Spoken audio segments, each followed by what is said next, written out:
po sa inyong lahat. Magluluto po ako ngayon, magigisa po ako. Alam niyo po ba kung ano yan? Patani po yan. Napili ko po yan sa Arabi Store ng isang araw.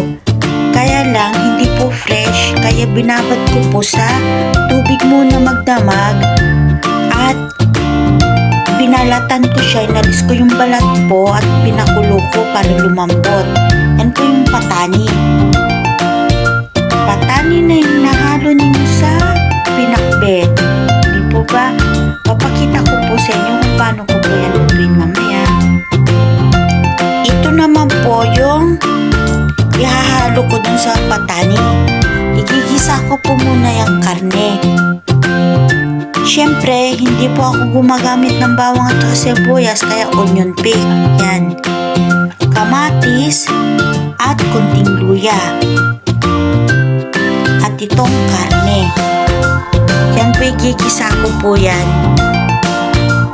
Mag-pause po muna ako at magpapainit po ako ng kaserola para mag-start na po ang magluto.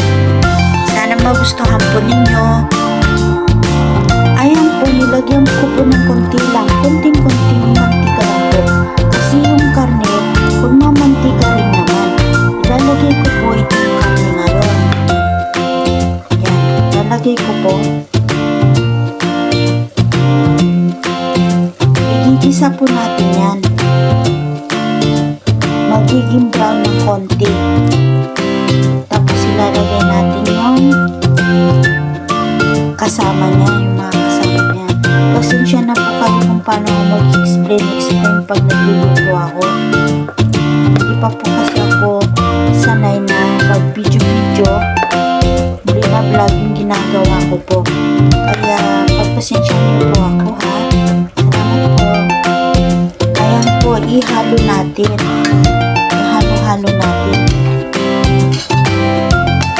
Nakahawak lang po ako sa cellphone ko. Isang kamay ko nakahawak sa cellphone.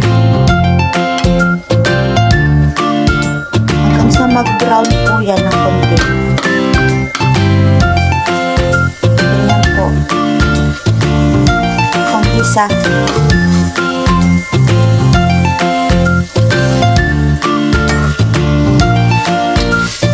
Alam niyo po ba kung bakit nagugustuhan ko na rin ng konti yung magluto-luto yung nag-video? Kasi nakikita ko po karamihan sa inyo na naka-live o nag-upload ng mga videos mga pagkain, mga luto. Mahilig po ako kasi kumain. Kahit bawal na, kinakain ko yan. Kahit bawal kong kainin. Ngayon, share ko naman po sa inyo kung ano pong alam ko na yung sarili ko pong luto, yung version ko po version ko po na pagluluto. Share ko naman po sa inyo. Kaya pasensya na po kayo kung hindi po ako masyado magaling magluto.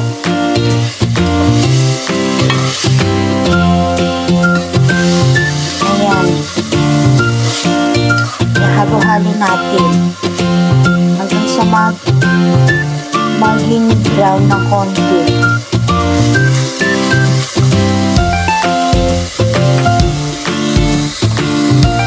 Ayan na po, nag-brown na siya.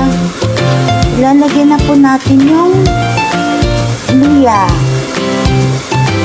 konting kamatis at onion pick.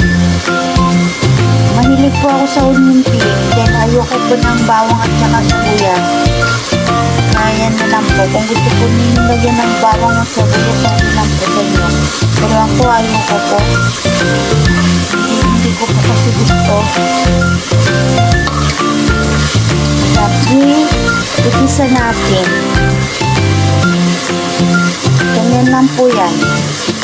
Gisa-gisa natin.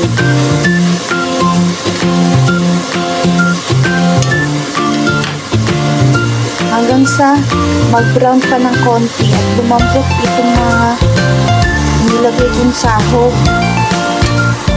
Kunti lang po yung lulutuin ko. Hindi ko naman po lahat maliubos eh. Kaya kunti lang yung niluluto ko ngayon. Depende na po sa inyo kung ilan kayong tao, kung ilan kayo sa pamilya ninyo. Kung gusto nyo damihan yun lang. Simple ang luto lang po ito. Version ko po ito.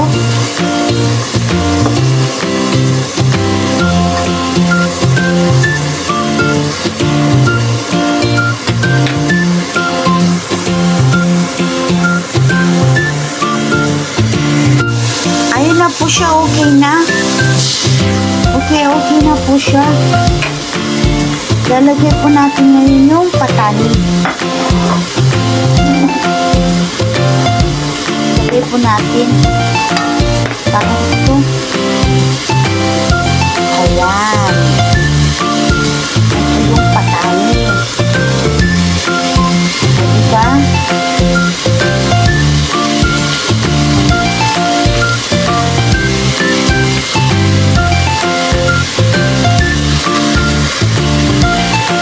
Po. Marami pong patani pero kalahati lang po yung lalagay ko.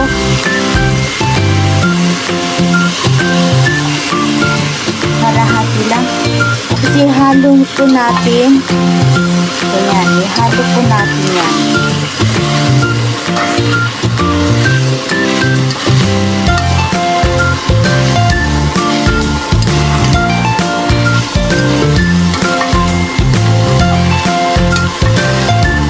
Mag-isa para mag-isa yung patani.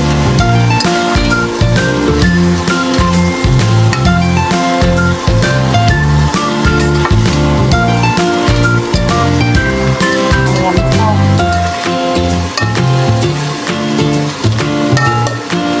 Ayan.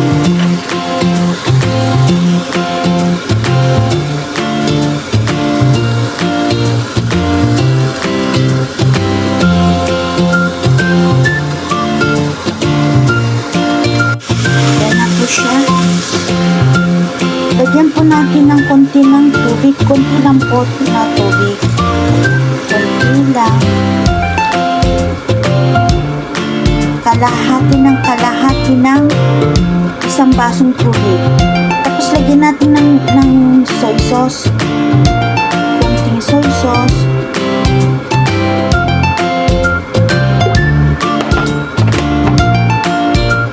Ayan po. Ihalo natin. Gumaganda na siya. Gumaganda na yung kulay niya. Ayan po.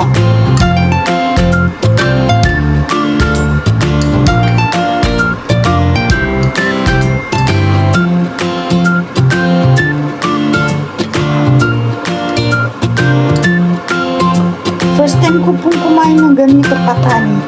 Ginisang patani. Pwede po ninyong gawin ito sa bahay ninyo. Mas maganda nga po dyan sa inyo fresh na patani meron kayo. Sa akin yung binili ko, dried yan. Ibinabad ko sa tubig magdamag. Tapos inalis ko po yung balat. Tapos pinakulo ko sa tubig. Hanggang sa kumulo siya. At lumambot ng konting patani. Tapos yan na po.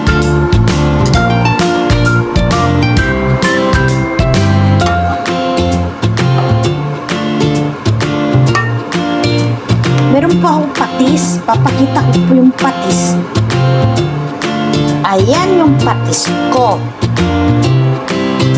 Ayan. Lagyan natin ng konting patis. Konti lang.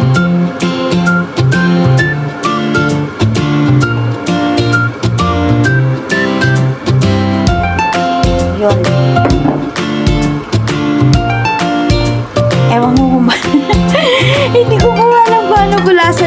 mamaya kasi nilagyan ko ng patis. Siguro masarap naman. Yung patis maalat, parang asin na rin, di po ba? Parang ganun na rin. Ayan na po, ang luto ko. Tikman ko kunti.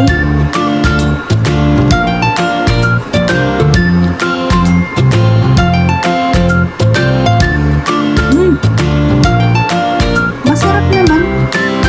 Mild lang po yung lasa na. Masarap po. Sana ba yung asin ko? Sandali lang po ako. Kunin ko yung asin ko. Lagyan natin ng asin. Kunin ko ng asin.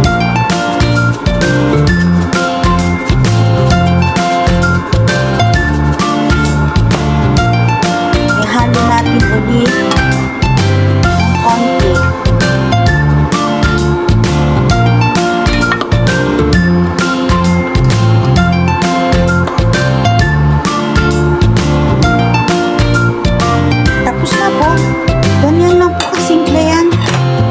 Simple lang po. Naisip ko lang po yan lutuin. Sana magustuhan po ninyo yung luto ko. Maraming salamat po sa inyo lahat. Bye-bye na po. Hanggang sa ulitin po. Bye-bye. Ayan na po siya. Tikman po natin ng konti kung anong lasa. Kasi first time ko po itong niluto. Masarap. Masarap po. Kain po tayo.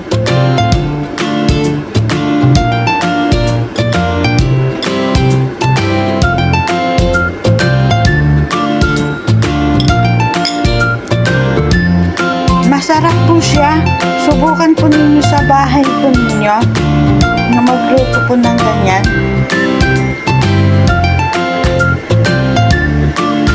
Pagkanin na, ginisa ko po sa karne na yan, karne picada. Maraming salamat po. Bye-bye po. Bye-bye.